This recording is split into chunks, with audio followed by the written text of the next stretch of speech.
Assalamualaikum warahmatullahi wabarakatuh. Yang terhormat Bapak Anis Fahmi selaku dosen pengampu mata kuliah Praktikum Metodologi Penelitian. Di sini izinkan saya untuk mempresentasikan hasil proposal karya tulis ilmiah saya. Saya Aulia Prisitiawati, NIM 30119011, dengan judul Gambaran kadar hemoglobin dan indeks eritrosit pada penderita diabetes mellitus. Langsung saja memasuki bab 1, yaitu latar belakang masalah.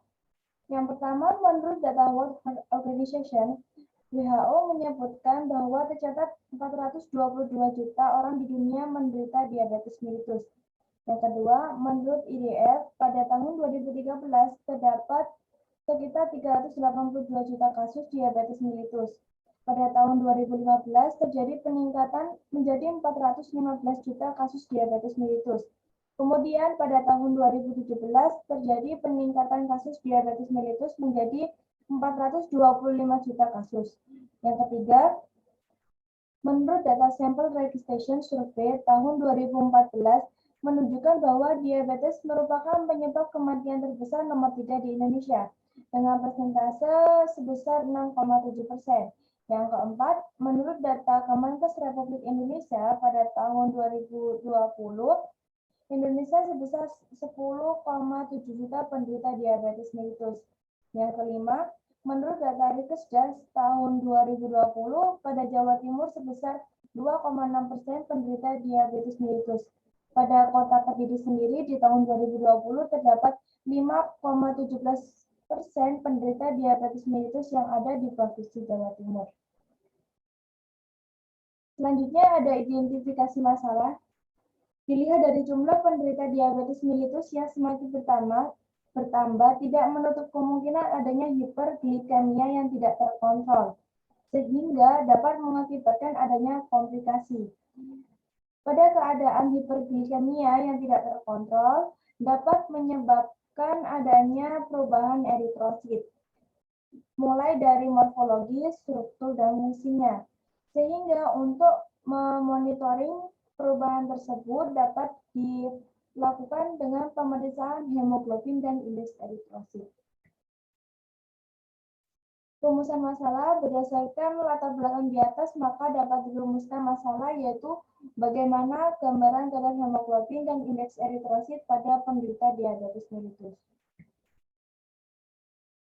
Untuk tujuan penelitian yaitu untuk mengetahui gambaran kadar hemoglobin dan indeks eritrosit pada penderita diabetes mellitus.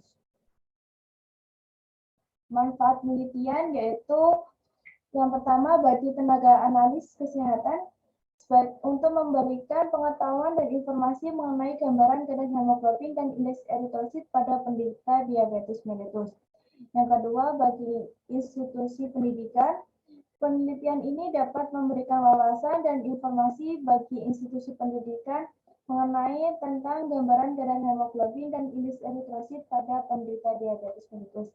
Yang ketiga, bagi peneliti sendiri dapat memberikan manfaat yaitu sebagai ilmu pengetahuan dan pengalaman penelitian. Selanjutnya memasuki bab 2 tinjauan pustaka. Di sini nanti akan membahas yang pertama diabetes mellitus, kedua eritrosit, ketiga hemoglobin, keempat indeks eritrosit, dan kelima hubungan kadar hemoglobin dan indeks eritrosit dengan penderita diabetes mellitus.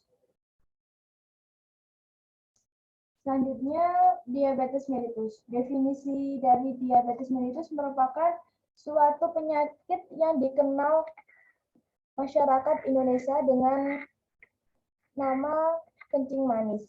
Untuk etiologinya, faktor genetik dan faktor lainnya yaitu faktor genetik meliputi di mana penyakit diabetes mellitus ini cenderung diturunkan, bukan ditularkan.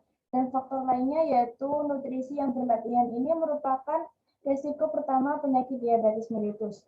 Untuk patofisiologinya, terdapat 3 hal. Yang pertama ada karena kerusakan sel beta pankreas yang disebabkan oleh virus, bakteri, dan zat kimia. Sel beta pankreas berfungsi untuk mengatur kadar glukosa darah. Jika sel beta pankreas ini tidak berfungsi dengan normalnya, akan berakibat kurangnya sekresi insulin dan menjadi penyebab kadar glukosa darah yang tinggi. Yang kedua ada karena penurunan reseptor glukosa pada kelenjar pankreas. Yang kedua karena kerusakan reseptor insulin di jaringan perifer. Keadaan ini disebabkan oleh gangguan reseptor, prereseptor, dan postreseptor, sehingga dibutuhkan insulin yang lebih banyak dari normalnya untuk mempertahankan kadar glukosa darah tetap normal. Selanjutnya ada klasifikasi diabetes mellitus. Diabetes mellitus tipe 1 ini terjadi akibat kerusakan sel beta pankreas. Diabetes mellitus tipe 2 terjadi akibat resistensi insulin. Diabetes mellitus tipe lain ini terjadi bervariasi, contohnya dapat disebabkan oleh infeksi dan lain-lain. Untuk diabetes mellitus gestasional, ini muncul pada saat ibu hamil, terjadi karena pembentukan beberapa hormon pada ibu hamil yang menyebabkan adanya resistensi insulin. Selanjutnya ada manifestasi klinis. Pada diabetes mellitus tipe 1 dapat mengalami poliuria, polidipsia, dan polifagia, dan lain-lain. Selanjutnya diabetes mellitus tipe 2 ini tidak bergejala, tetapi sering muncul tanpa diketahui. Untuk diagnosanya, diabetes mellitus dapat dilakukan dengan 3 cara. Yang pertama dilakukan pemeriksaan glukosa darah sewaktu. Yang kedua dilakukannya glukosa darah puasa, dan yang ketiga dilakukannya TDGO atau tes toleransi glukosa oral. Ini jarang dilakukan karena membutuhkan persiapan khusus. Untuk komplikasinya mulai dari makrovaskuler dan mikrovaskuler. Untuk makrovaskuler meliputi penyakit jantung, koroner, penyakit pembuluh darah otak, dan penyakit pembuluh darah perifer. Komplikasi ini sering dirasakan oleh penderita diabetes mellitus tipe 2 yang menderita hipertensi. Sehingga untuk pencegahannya perlu pengendalian tekanan darah dan kolesterol. Yang kedua ada komplikasi mikrovaskuler ini meliputi retinopati, nefropati, dan neuropati. Ketiga ini disebabkan oleh kondisi hiperglikemia dan faktor genetik, sehingga perlu adanya pengontrolan kadar glukosa darah ketat.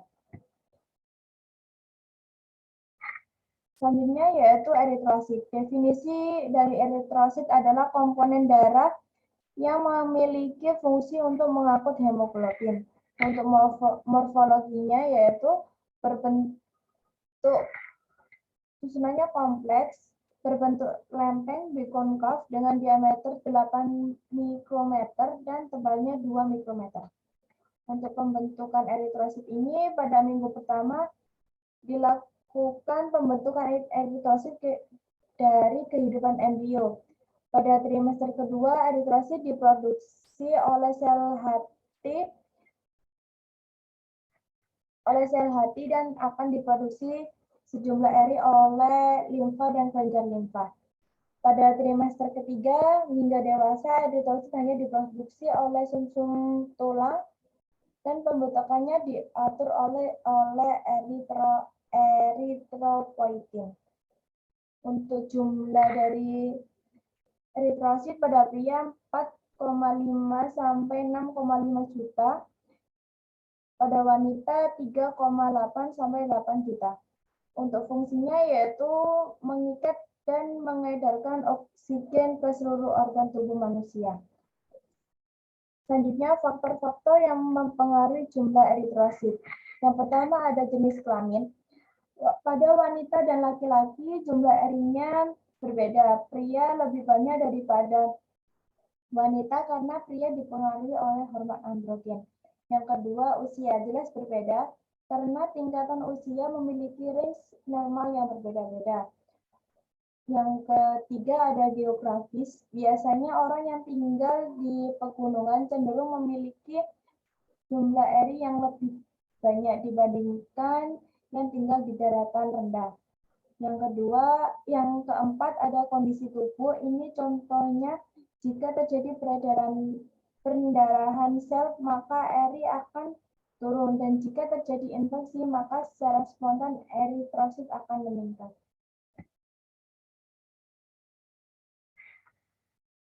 Selanjutnya ada hemoglobin.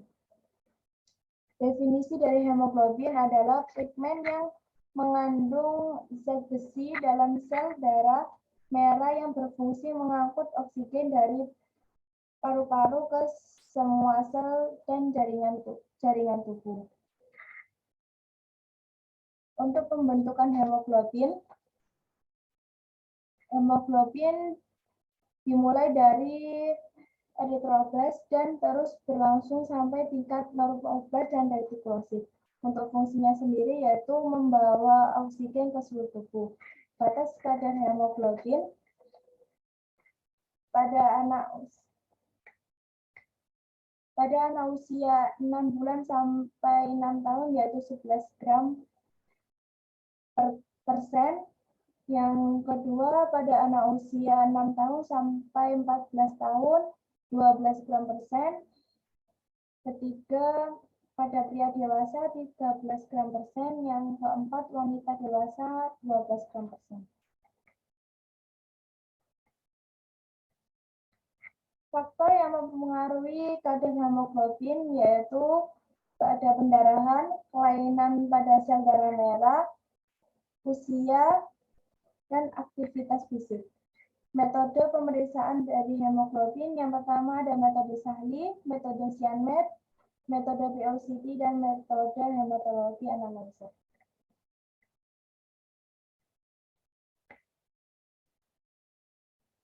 Selanjutnya ada indeks eritrosit. Definisi dari indeks eritrosit adalah nilai rata-rata eritrosit dalam hemoglobin per eritrosit. Indeks eritrosit meliputi MCV, MCH, dan MCHC. MCV adalah volume rata-rata eritrosit yang dinyatakan dengan satuan femtoliter. Yang kedua, MCHC yaitu jumlah hemoglobin per eritrosit yang dinyatakan dengan satuan pikogram. Yang ketiga ada MCHC yaitu konsentrasi hemoglobin yang didapat per eritrosit yang dinyatakan dengan satuan gram per desiliter. Selanjutnya ada hubungan kadar hemoglobin dan indeks eritrosit dengan penderita diabetes mellitus. Diabetes mellitus merupakan sekelompok gangguan metabolisme yang ditandai dengan adanya hiperglikemia. Hiperglikemia yang tidak terkontrol akan mengakibatkan adanya perubahan eritrosit. Perubahan eritrosit sendiri ini terjadi mulai dari perubahan morfologi, struktur, dan fungsinya, sehingga dapat diperiksa dengan mengetahui kadar hemoglobin dan indeks eritrosit. Kerangka konsep. Yang pertama ada resistensi insulin, kerusakan sel beta pankreas. Di sini nanti akan mengakibatkan adanya hiperglikemia atau diabetes mellitus. Hiperglikemia sendiri akan berakibat perubahan eritrosit mulai dari morfologi, struktur, dan fungsinya, sehingga dapat dimonitoring atau dapat diperiksa dengan indeks eritrosit dan HB. Untuk memonitoring ini dapat menggunakan metode hematologi analyzer. Karena perubahan eritrosit ini dapat menyebabkan adanya komplikasi diabetes mellitus mulai dari makrovaskuler dan mikrovaskuler. Untuk metodologi penelitian, yang pertama saya menggunakan desain penelitian jenis deskriptif. Untuk lokasi dan waktu penelitiannya di Puskesmas Balawerti, Untuk waktunya 21 Januari 2022. Untuk populasinya yaitu penderita diabetes mellitus di Puskesmas Balawerti sejumlah 29 orang. Untuk sampelnya yaitu penderita diabetes mellitus dengan sejumlah 20 orang dengan kriteria inklusi dan eksklusi. Untuk kriteria inklusinya yaitu pasien diabetes mellitus dengan kadar glukosa darah acak lebih dari 200 atau glukosa darah puasa lebih dari 126. Untuk kriteria eksklusinya yaitu pasien diabetes mellitus dengan penyakit penyerta yang dapat mempengaruhi hasil indeks eritrosit dan hemoglobin seperti thalassemia, anemia hemolitik, dan anemia defisiensi besi. Untuk teknik samplingnya saya menggunakan teknik sampling purposif. Teknik sampling purposif adalah teknik penentuan sampel dengan pertimbangan tertentu. Untuk variabel penelitiannya yaitu kadar hemoglobin dan indeks eritrosit pada penderita diabetes mellitus di Puskesmas Balawerti. Untuk definisi operasionalnya sendiri, variabelnya yaitu kadar hemoglobin dan indeks eritrosit. Untuk definisi operasionalnya yaitu jumlah kadar hemoglobin dan indeks eritrosit pada penderita diabetes mellitus. Parameternya hasil pemeriksaan kadar hemoglobin dan indeks eritrosit dengan menggunakan hematologi analyzer. Untuk skalanya yaitu rasio, untuk alat ukurnya sendiri hematologi analyzer. Selanjutnya ada instrumen penelitian. Di sini saya menggunakan informant consent, kuesioner, dan hematologi analyzer. Untuk prosedur pengumpulan datanya yaitu menggunakan data primer dari mulai pengumpulan data awal dan prosedur dan pengumpulan menggunakan alat hematologi analyzer. Untuk pengolahan datanya sendiri